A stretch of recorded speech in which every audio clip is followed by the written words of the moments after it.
ડાંગના સાપુતારામાં ફરી એકવાર માર્ગ પર ભેખડ ધસી પડી। અહીંના સાપુતારા માલેગાંવ ઘાટ પર આ ભેખડ ધસી પડી હોવાના કેટલાક દ્રશ્યો સામે આવ્યા છે। મસ્ત મોટા પથ્થરો પડી ગયા છે અને તેને કારણે વાહન વ્યવહાર અવરોધાઈ ગયો। સાપુતારા અવરજવર કરતા વાહનોની લાંબી કતારો જોવા મળી રહી છે।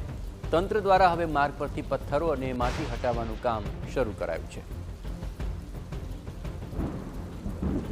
બે તરફ સાપુતારામાં વરસાદી માહોલ વચ્ચે ગાઢ ધુમ્મસ જોવા મળી રહ્યું છે। સાપુતારા જતા ઘાટ માર્ગ પર ધુમ્મસને કારણે હિલ સ્ટેશનની સુંદરતા સામે આવી રહી છે। પ્રવાસીઓએ પણ આ ગાઢ ધુમ્મસ અને આહલાદક વાતાવરણની મજા માણી। આ ખુશનુમા માહોલ છે પણ ગાઢ ધુમ્મસ છે, વરસાદી માહોલ છે। હવે તબક્કે અહીંની પ્રકૃતિ સોળે કળાએ ખીલી ઉઠી છે। અહીં આવેલા પ્રવાસીઓ માટે આ એક સુખદ અને અનોખો અનુભવ છે, પરંતુ સાથોસાથ વાહન ચાલકો માટે પણ થોડી અગવડતા ચોક્કસપણે આ ગાઢ ધુમ્મસમાં પડી રહી છે, કારણ કે ગાઢ ધુમ્મસને કારણે વિઝિબિલિટી ઓછી થઈ ચૂકી છે।